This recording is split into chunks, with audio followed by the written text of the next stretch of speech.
magistrale. Alors j'imagine qu'avec un peu de politique fiction, qu'aujourd'hui, Frantz Fanon vivant, voyant ce qui se passe en Tunisie, en Égypte, en Syrie, ailleurs, en Jordanie, au Yémen, etc., au Maghreb, en Afrique, au Proche, au Moyen-Orient, je veux dire, aurait été ravi. Je veux dire, c'est... Fiction pour fiction, je crois que... Les damnés de la Terre se soulèvent.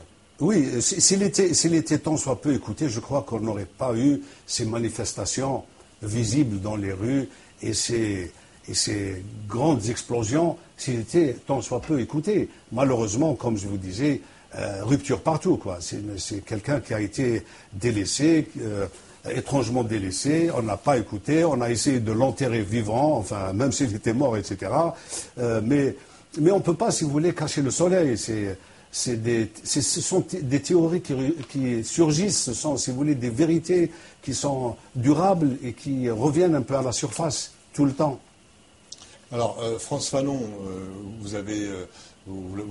l'avez dit à l'instant, n'est pas très enseigné. Vous venez de publier, je vais le présenter à la caméra, donc Abdelkader Benarab, Frantz Fanon, l'homme de rupture, aux éditions Alph Bar. Donc je vais le présenter à la caméra. Je ne sais pas si on le voit comme ça, voilà. Donc je recommande vraiment cet ouvrage qui est de façon très claire, en tout cas, qui rappelle cette position de Frantz Fanon sur la rupture et sur la violence. Pour vous, qu'est-ce qu'il faudrait faire, par exemple, en Algérie, bien sûr, puisqu'il a rejoint la révolution algérienne, mais aussi dans d'autres pays. Il faudrait l'enseigner à l'université, l'enseigner dans les écoles. Il faudrait peut-être que l'Algérie le reconnaisse d'une certaine façon. Si vous voulez, qu'est-ce que vous voyez ? Il y a une reconnaissance, plus ou moins. Quand vous allez à Alger, par exemple, il y a beaucoup d'établissements.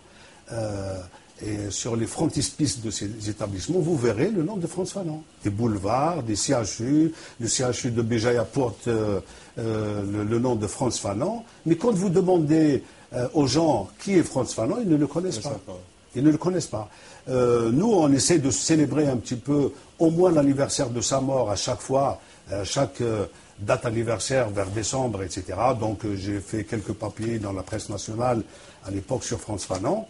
Et c'est vrai qu'il faut que les autorités, du moins chargées de l'éducation en Algérie, au Maghreb et en Afrique, puissent lui faire une place légitime qui lui revient dans les programmes scolaires. Ils puissent enseigner les textes de Frantz Fanon, qui est beaucoup plus connu peut-être en Amérique latine qu'en Algérie. Même si en Algérie, si vous voulez, c'est sa terre natale. Il est enterré au cimetière d'Al-Alia, de Tarf, à la frontière tunisienne, parce qu'il était rapatrié de Tunisie, etc. Donc, c'est vrai que c'est un problème de génération. Les anciennes générations le connaissaient bien. C'est-à-dire, c'est un militant qui a participé. C'est peut-être un des pères fondateurs de la révolution sur le plan idéologique de la révolution algérienne. C'est un continuateur, naturellement. Il n'y a pas quelqu'un qui a créé quelque chose comme ça D'ailleurs, Fanon a écrit l'an 5 de la révolution algérienne. Voilà, l'an 5 de la révolution algérienne. Qui a été réédité en 66. C'était un terrain pour lui. Sociologie d'une révolution. D'une révolution. C'était pour lui, donc, un terrain d'expérimentation, un terrain d'observation. Tout le bagage intellectuel, médical qu'il avait, toute la connaissance psychiatrique qu'il avait, il l'avait aussi expérimenté à travers ses observations des individus qui venaient, qui étaient malades, donc qui souffraient. Et son génie a été justement de faire le lien entre, si vous voulez, toutes ces pathologies, toutes, si vous voulez, ces défaillances, toute cette décrépitude dont souffrait l'homme algérien, l'individu algérien. Et il a pu donc, si vous voulez, faire le lien avec son travail de psychiatre. Oui, et voilà. Puis il a resitué l'homme au cœur de sa pensée, de sa vision, de son combat. Donc on rappelle que Frantz Fanon a écrit Peau noire, masque blanc déjà en 1952, qui a été publié en 1952, et puis Les damnés de la Terre, 10 ans après, en 1961. Il est mort très jeune, à l'âge de 36 ans, d'une leucémie, une grande perte. Voilà. Il faut rappeler qu'il est mort, et puis quelques mois après, l'Algérie a eu donc à recouvrer son indépendance. Malheureusement, il n'a pas connu l'indépendance de l'Algérie, mais il subodorait déjà, donc il pressentait déjà cette ère de liberté qui soufflait sur l'Algérie. Et c'est quelqu'un, il faut le rappeler, qui a rejoint la révolution algérienne dès les premières heures de l'insurrection. Ce n'est pas un arriviste, si vous voulez, ce n'est pas un arriviste des années 61 qui ont rejoint et grossi les rangs du FLN parce que... Ce ne sont pas les combattants de dernière heure. De dernière heure, pas du tout. Alors là, pas du tout. C'est quelqu'un qui est venu de très loin. D'ailleurs, c'est quelqu'un de très honnête. Il est venu de loin, il n'a rien réclamé, ni argent, ni pension, ni voiture, ni poste, rien. Bien au contraire, il avait un poste très très haut. Je veux dire, il était directeur de l'hôpital psychiatrique, ce qui représentait à l'époque quelque chose de très important.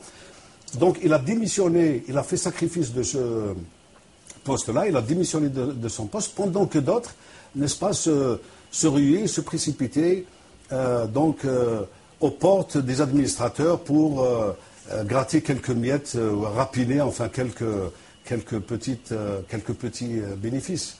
Ça, et vous citez dans votre livre, le journal Moudjahid, quand le corps de Frantz Fanon est rapatrié en Algérie. Ah, c'est très émouvant quand je lis ça. Je suis ému quand je lis cette dernière partie qui a été écrite par une main anonyme, mais c'est très très joli. Je ne sais pas si vous voulez qu'on la relise avec plaisir. Je vous laisse si vous voulez. Donc c'est les hommages des dirigeants de l'ALN qui lui furent rendus et d'abondantes larmes coulèrent, et l'un d'eux, sorti des rangs serrés des Moudjahidines, prononça d'une voix aux inflexions émouvantes une oraison juste, austère et sans fioriture, à la mesure du grand homme qu'il fut et du visionnaire qu'il restera. Et donc le journal Moudjahid raconte, c'est fini, le cercueil repose sur un lit de branches de lentisque au-dessus des rondins de chêne-liège. En cette fin d'après-midi, le soleil décline. Au loin, on devine la plaine dont nous séparent les crêtes douces, bleutées dans la lumière ouatée de l'hiver. Tout respire la beauté et le calme. Le dernier vœu de Frantz Fanon est accompli. Il repose parmi ses frères en terre algérienne.